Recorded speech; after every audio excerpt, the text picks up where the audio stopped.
We acknowledge the magnificent scenery, the trees and the lakes and the river, but it also has the potential to contribute to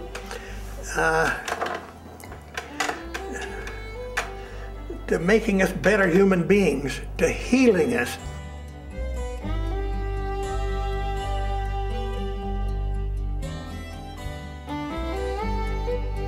I like to refer to the Sawtooth National Recreation Area as a national park where people get to be part of the ecosystem.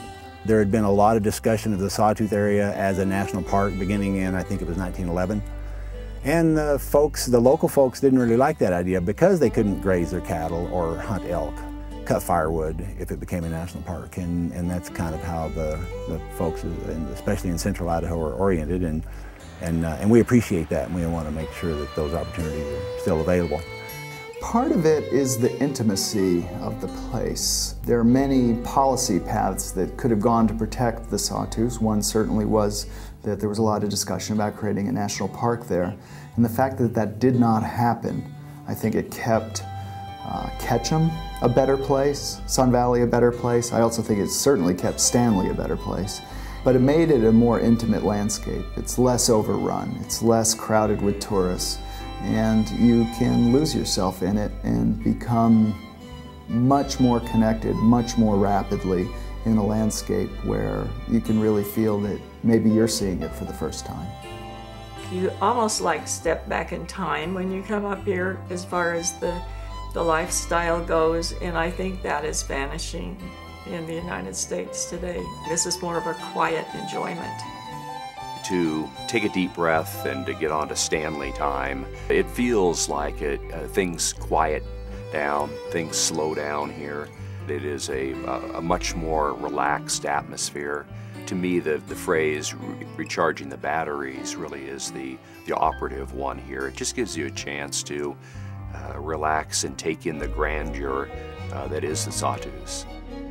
It makes me feel small and great and peaceful and excited. There's just so much to do here, you know, ranging from all the classic hikes, not just in the Sawtooths, but in the White Clouds, up into the Salmon River Mountains. To the mountain biking, to the rock climbing, to the canoeing and the rafting. Places I go in the Sawtooths are utterly quiet. An occasional jet, other than that, just natural noises. The sound of rocks falling because goats are moving around on the cliffs above me. The sound of mountain water, my favorite sound in the world.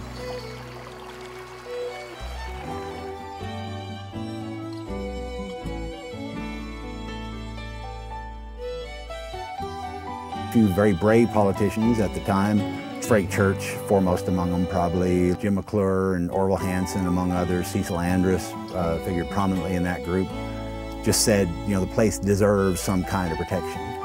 The threat of that mining, which they could do, and they had started on it. In fact, I backpacked in there a couple of times to see what they were doing. And it would involve, sort of tearing big gouges out of the mountain and all of the processing which would foul the water. It was how do we deal with those mining claims, because these are property rights. And so there were two arguments, one, the economic development, and the other, this preserve the scenic value.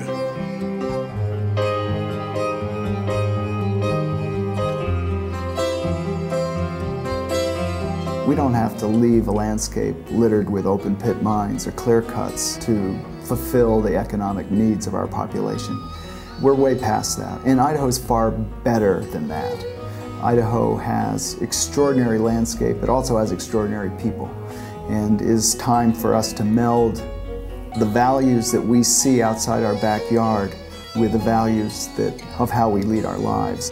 And the work is not done.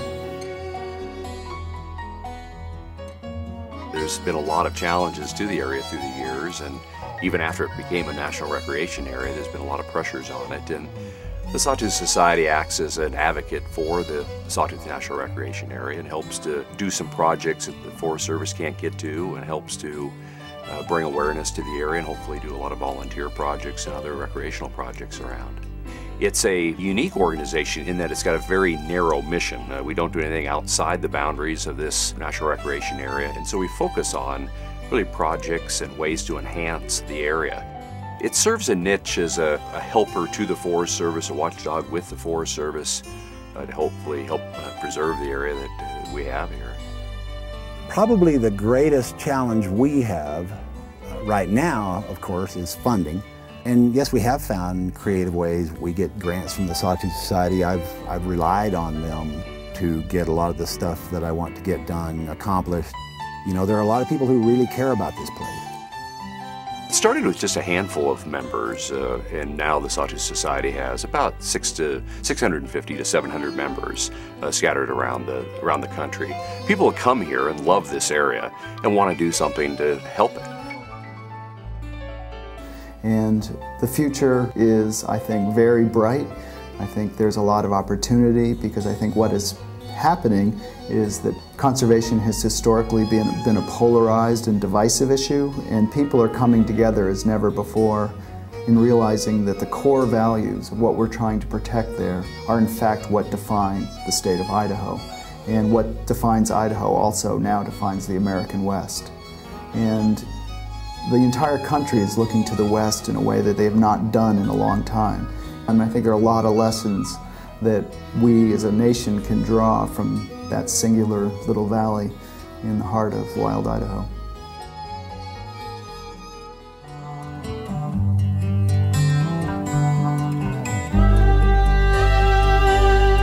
And when you leave, you think about the next time you're going to be coming back and dream about it. And it's like a great magnet. You can't resist.